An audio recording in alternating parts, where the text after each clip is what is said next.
everyone. My name is Andrea Richardson, and welcome to the Fresh Perspectives in Social Work podcast. Today's topic is an interesting one, so let me set the stage here.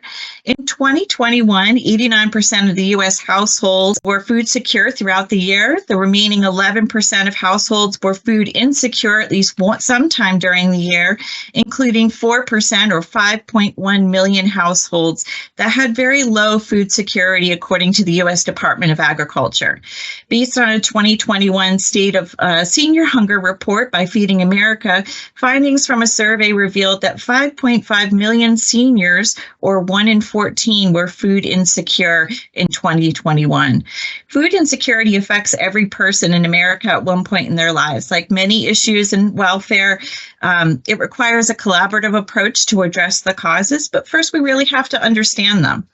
In 2016, the CDC created One Welfare, similar to One Health, which was established in 2009, and recognizes that the health of people is connected to the health of animals and the environment. One Welfare looks at issues from a wider, national, global, and holistic perspective. The concept refers to not only animal welfare, but includes human welfare and societal mental health, as well as environmental conservation. It uses One Health concepts and ideas and applies them to welfare and environmental issues. Our guest today is Dr. Mary Rauktis. Mary Beth is how I know her, from the University of Pittsburgh, and she is awarded a Fulbright Core Award to do research and teach at the University of Porto School of Psychological Sciences. And in 2022, she was selected as the Fulbright Award to India Assam Don Bosco University. In 2019, Mary Beth completed a study titled Animal Ownership in Low-Income Households. Is there a relationship between human and animal food security? Dr. Rauktis is currently on editorial boards for the Journal of Intergenerational Relationships, the Journal of Child and Adolescent Social Work and Residential Treatment of Children and Youth, Residential Treatment of Children and Youth, and she's the co-editor for the Social Work and Mental Health. She has also co-edited 4 special journal issues, one on interventions in Portugal for children and 2 focused on residential care and child safety and out-of-home care, and 1 in animal-human interactions and social work practice for children and youth. I've always found her work to be very interesting and thought-provoking, and I know you will too. So welcome. Welcome, Mary Beth.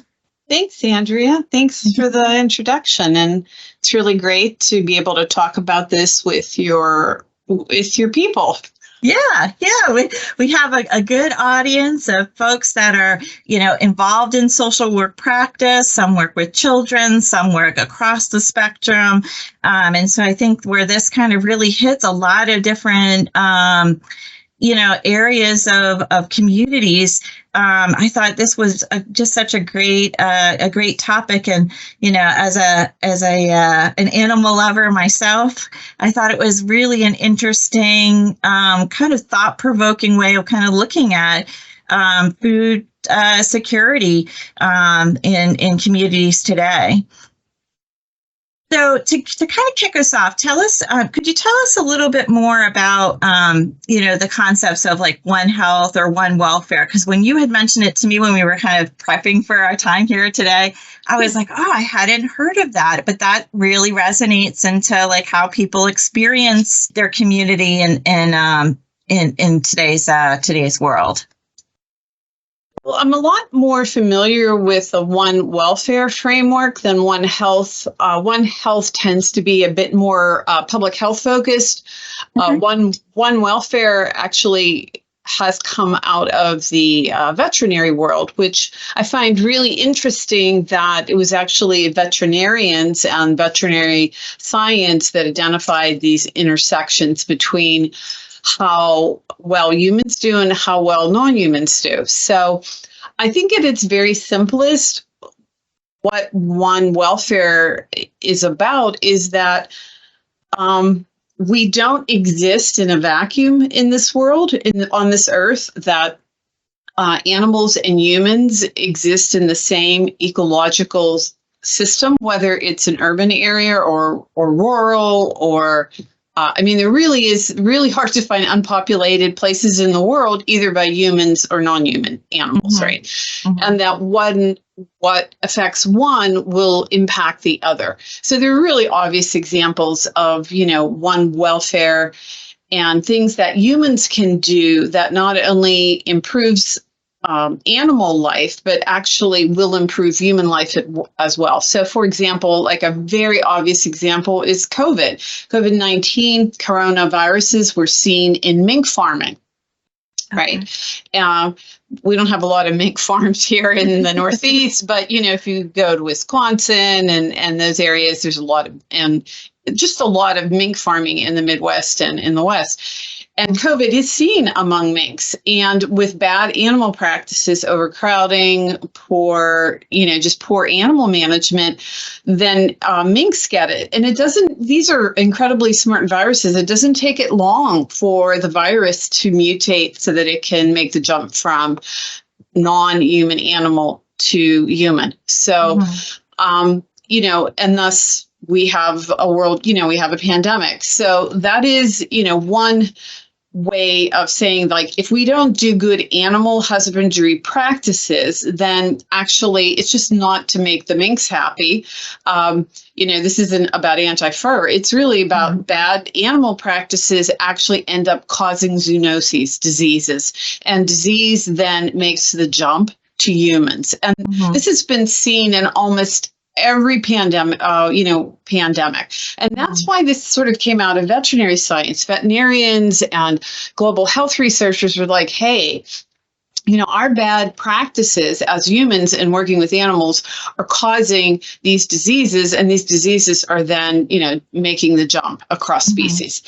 But another less obvious example is something like domestic violence and intimate partner violence. We know that that's really tied to animal abuse as well, and actually is often an early sign, so that when families are in violent situations, the animals are also in violent situations.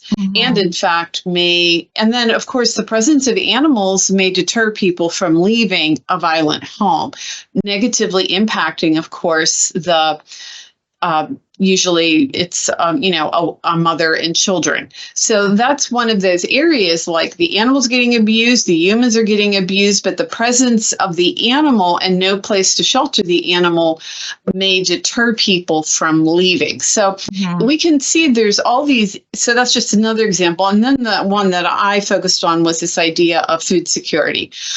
When humans are having problems having enough food in the house, having enough food to last, having sufficient quantities as well as healthy food, and they have animals in the home, are they both suffering from, poor food or inadequate food, or is, one part of the diet getting fed and not the other? So the food piece, there's so many. If you look at and I encourage people to read up on one welfare, because it has this great umbrella model, which includes like the zoonoses I talked about and intimate partner violence, but it also includes a lot of other areas where it overlaps. But I just chose to focus on food because I have been volunteering in food pantries and hearing stories from clients, and that's what sort of got me on this sort of research and practice journey. Yeah. So it's funny that you just said that, because I was just going to say, like, what kind of brought you to kind of begin to dive into that a little bit more? Because I know you've done a lot of work around just like animal care, and that's a big passion of yours. But then also, at the food pantries, like, what are some things that you were kind of seeing or hearing that might kind of resonate with folks that are kind of working in human services, that would kind of, resonate with what they're seeing in the field? Yeah, my area of research historically has been child welfare, but you can't do child welfare work and work with families and children without having animals involved in that mix. So that's when it first started to sort of become aware, and then working with transition age youth when they talk about how important animals are to them or how much they miss their animals when they're in care. So that's got me started thinking about it, and asking, more questions about it if I was doing practice work when I was doing it. But in terms of research, I actually became interested in this topic because I delivered as a volunteer for Animal Friends, which is a animal and community outreach shelter in Western Pennsylvania. They deliver food to 35 food pantries in like the Western Pennsylvania area, with the idea that when people come to shop for themselves and pick up food, they can pick up pet food. And I also volunteer in some of those pantries. And one day I was working with an older woman who said, and I mentioned that we had pet food, and she said, "Oh, thank you so much." She said, "My cat is always hungry, and I've been feeding her hot dogs." And so it occurred to me that this was not, an unusual circumstance. There were probably many people feeding human food that they got from the food pantries or elsewhere to their animals if they weren't able to purchase food. So I did a little survey, just because I could, thanks to Pitt, I do have some resources with all of the Chow Wagon affiliated food pantries, and asked volunteers about their thoughts. And consistently across all of them, they said, "Oh, we know that when we run out of pet food, they're using human food to feed their animals," right? So that led me to think, well, does that mean then the humans are more food problematic because they're giving their food to their animals? And so we were able to, thanks to a nice bequest from a former alumni of the School of Social Work, we were able to do a small study where we looked at 30 food pantries, 15 of whom had pet food, and 15 food pantries where there was no pet food. And we surveyed about 400 people across those food pantries. It was just a convenience survey, sample. Yeah.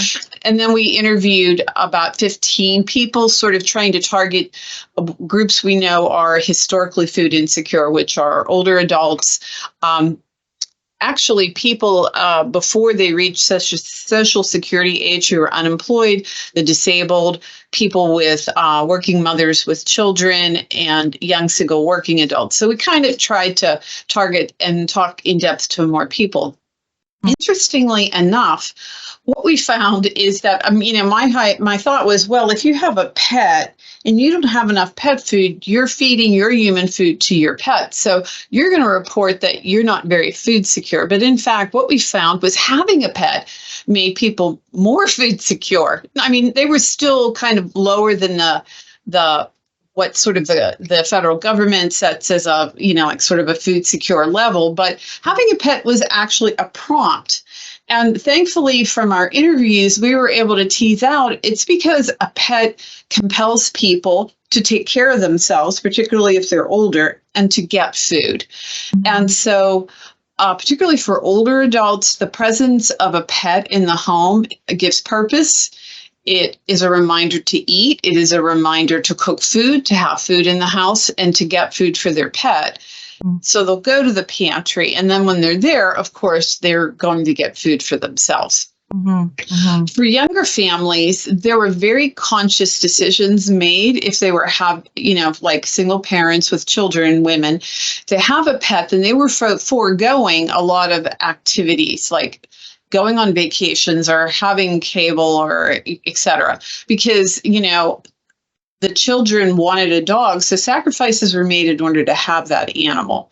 So what I found, which kind of is countervailing to a lot of stereotypes, is that low-income people take excellent care of their dogs. They're excellent in cats. They're excellent stewards of their animals.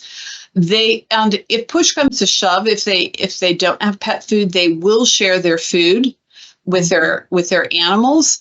But having a pet creates kind of again, through this one welfare kind of means that they're taking care of their welfare. So they're going to have food in the house. And the most important thing when we controlled for other factors was that having pet food in a pet food pantry and a food pantry makes people overall more food secure, regardless of age, race, and disability. So in other words, for people who use food pantries, and that is a distressing number of people, because food stamps are, and even with the new debt limit, they certainly are going to be impacted. Food pantries are not emergency sources anymore. They are part of people's regular shopping routine. Mm-hmm. So having pet food there means that overall people have greater food security. Mm-hmm. And so that's kind of a win-win for the animals and for the humans. The animals stay in the home with the people they love and the people who love them. People, while not totally food secure, at least, have better food security. And so, it's kind of a win. From my point of view, there's some pretty good evidence that having a pet really improves cardiovascular health, particularly a dog with walking. But there are other benefits as well, as I mentioned, particularly for older adults. Yeah, it's interesting that you mentioned that because in kind of preparation for today and just, just some reading I was doing, a lot of like the interdisciplinary fields kind of talk about, the benefits of having a pet, in your home, whether it's, like you said, physical health or mental health. There are these companions that are important to sort of our own overall well-being.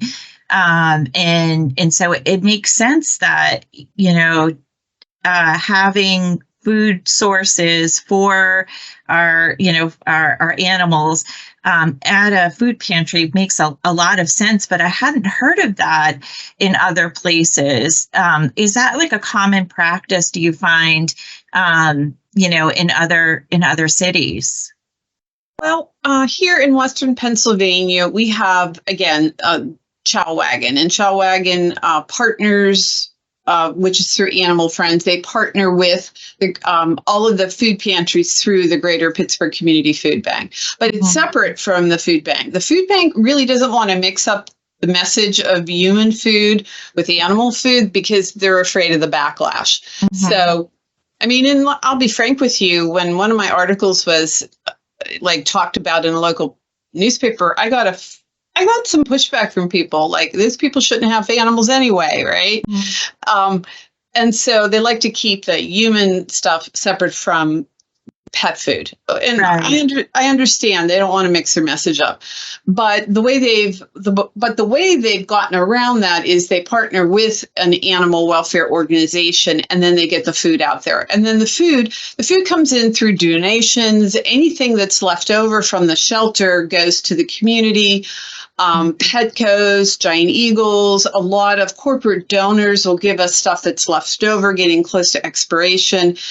We bring it into the warehouse, we sort it, and then, the volunteers and the community outreach team put it together, and volunteers then ferry it out to the different food pantries. Like today, I just dropped off, a couple 100 pounds at our food pantry here in Oakland. Mm-hmm. That's one model.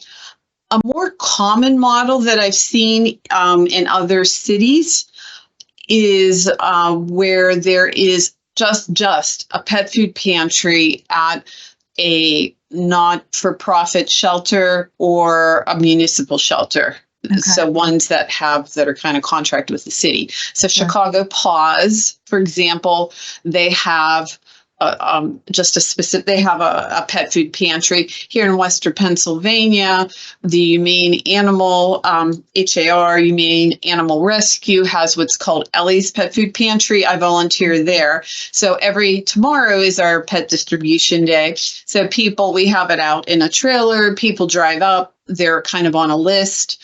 We know how many animals they have, and if they, it's about being spayed. We want to make sure people have their animals checked and are neutered and spayed. And then, so they count on that food. I mean, they're regulars every month. We know who they are. They come and they pick up food. Yeah. That model is a bit more common than the hybrid working in the food pantry model. Mm-hmm. I do think in some ways that there's deeper community outreach if you're putting pet food in just your community food pantries. But that requires more work, right? Like, you have to have volunteers, you have to have enough staff and people who are willing to sort and catalog and then, pack it up and get it out, right? So that takes a bigger volunteer base. So, I mean, we're seeing on the animal welfare side a lot more interest in community outreach, getting food to families for their pets. The United States Humane Association has a program called Pets for Life, where they really focus on this idea that, of animal wellness and human wellness. So I'm seeing, quite frankly, more of a move from the animal side than I am from the medical and social work community. We're I think, a little bit late to sort of jump on this in understanding the value of keeping people and their animals together. I'm not sure why that is, but I would encourage anyone who's listening to this podcast to do a few simple things in their practice. First, ask about the presence of animals in the home. That's the simplest thing you can do. And when you're doing plans of care or you're doing ecosystem models or whatever, if there are animals, find out if they're really considered part of the family and who they're attached to. That's really critical. And that doesn't matter. If you're doing hospital social work, do that. If you're working in the community, do it. If you're working in a senior center, if you're working in a child welfare, those are really simple things to ask. And I would say primarily they will give you a window into talking to people. People love talking about their animals. They will tell you stuff after you bonded with them and with their animals and in a way that they probably wouldn't ask you if you hadn't asked. Yeah. So it's to both of everyone's benefits to kind of, I mean, my daughter's a nurse. She has an ID tag thing, that allows her to, and it's a picture of a cat and that making a goofy face. And she said that, opens up more conversations with people than anything, right? Because people are saying, oh, you have a cat badge. And then, that gives you some entree. So asking about animals is really important because there are social supports for people, both adults and children. And once you open that door a bit to ask and even ask a few simple questions, then people will start to let their guard down a little bit. And you might be able to engage with them a little bit faster. You can get your foot in the door. Yeah. Yeah. It sounds like, just that kind of engagement strategy might be that bridge where people might be able to also connect with you in saying, oh, you have a pet too. Right. Okay. You're kind of like my people versus, someone who doesn't care and doesn't understand what's going on. So that makes complete sense. But those are two simple things that you can do. Even if you don't do anything about the information about the pets in the family in your plan, at least you've asked and you've created a window, an engagement window with your clients. Now, that information you get about the pets can be very useful. So, depending on where you're working, I've had a lot of older adults who put off having medical procedures done because they have no one to care for their pets. So trying to find, so that is that, so delaying, surgery or delaying it or a medical procedure due to a pet is actually pretty common. Also, people may continue to live in places they can't afford or put off housing because they have animals, and housing with animals, housing is bad right now, but housing with the animals is even harder. A lot of landlords charge extra for pets. And sometimes, even with if you have an emotional support animal, you can under the ADA, you can get a waiver, but a lot of landlords can give you some flack about that. So finding, it gives you a picture. If you're working with children and they've been removed from the home and they've left a pet, that's really helpful information to share with foster parents and shelter workers. I would also really, if there are any child welfare workers listening out there, please don't open the door and let cats go out of the house once, you've removed children and a family from a situation. I know I spent a lot of time teaching child welfare workers, and I had a really good student that that I mentored. He said, but that's not my job. And I was like, you know what? Those children are your job. And if those children know that their cat was just left outdoors, then that is not a good thing for them. They've lost their family. They don't want to lose their pets. So in a way, yes, it's something extra, but it's actually integral to the job. I really, really encourage child welfare workers and their departments to form coalitions with community rescue groups and shelters because they're overwhelmed too. I volunteer for 2 community rescues and then 2 shelters, and we're overwhelmed. But if we work with you, we can, even if it's an emergency, if we have a relationship, then we can, get that cat in. So like right now I'm working to rehome 2 9-month-old cats whose older adult has to move out of her home and she can't bring her cats with her. So because I call it the cat mafia because I have, because I have a relationship with the shelter, once I get all of their papers and stuff, I can at least, try to get them in there because, she doesn't want, she has to leave, but she's not, she refuses to leave these cats behind. And then, if she's evicted, she's 70 years old, with a broken back. I mean, that's a really bad situation. So we have to make sure she won't leave without making sure these cats are taken care of. So I guess that's sort of what I'm saying is don't assume that someone else will take care of it. If people can think about how this relates to people holistically and be a little preventative, like with their agencies, forming a relationship with a shelter in the region. And there are municipal shelters, ones that kind of work with animal control and are humane, animal shelters. And there's also nonprofits. And then there's a whole bunch of community groups that do, like small rescue and foster care.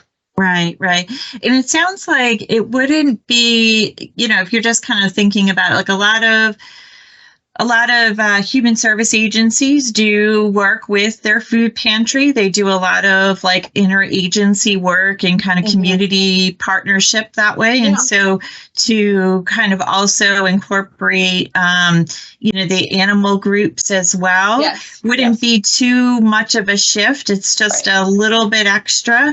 And it's a little bit of a reach. I agree. Yeah.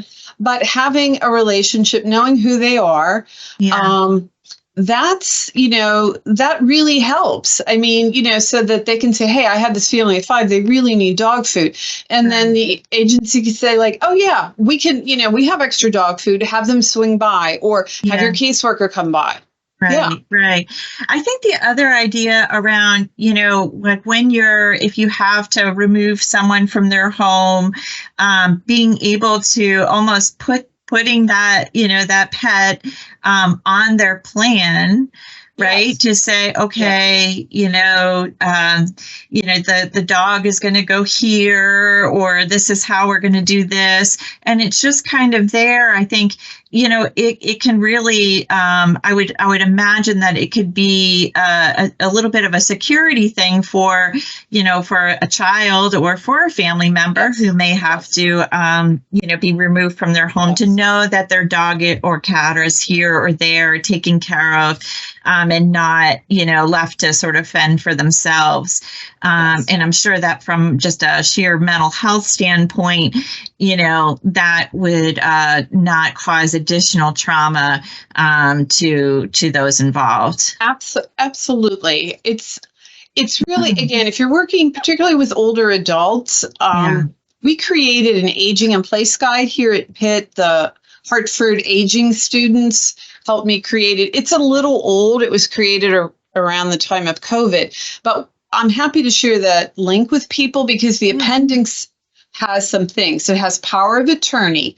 I encourage older adults to talk to family members or friends or neighbors to give them power of attorney if they need for the animal. It's for the animal. And then I have a list of things that you put together for a go bag so that if you have to leave in an ambulance and your neighbor comes to get the dog, everything the dog needs is like listed there in the bag. And then also there's a card you can also put in your wallet or your phone that says there's an animal at home.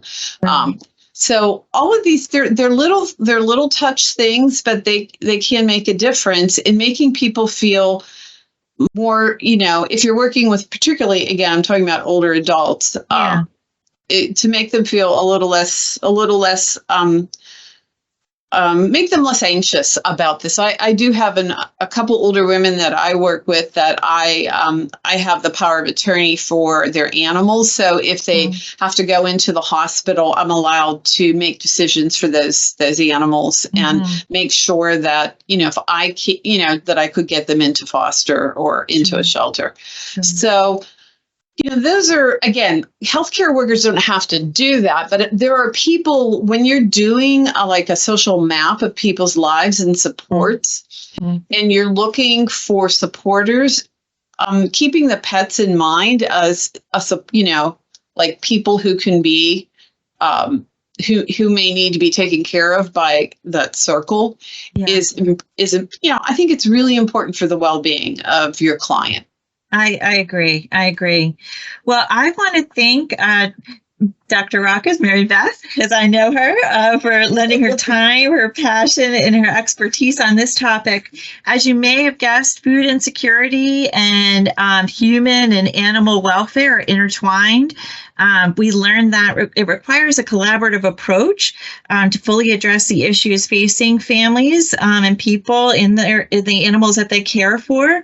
But we have researchers like Dr. Rauktis who focus on these complex issues, look at solutions, and help communities do remarkable things.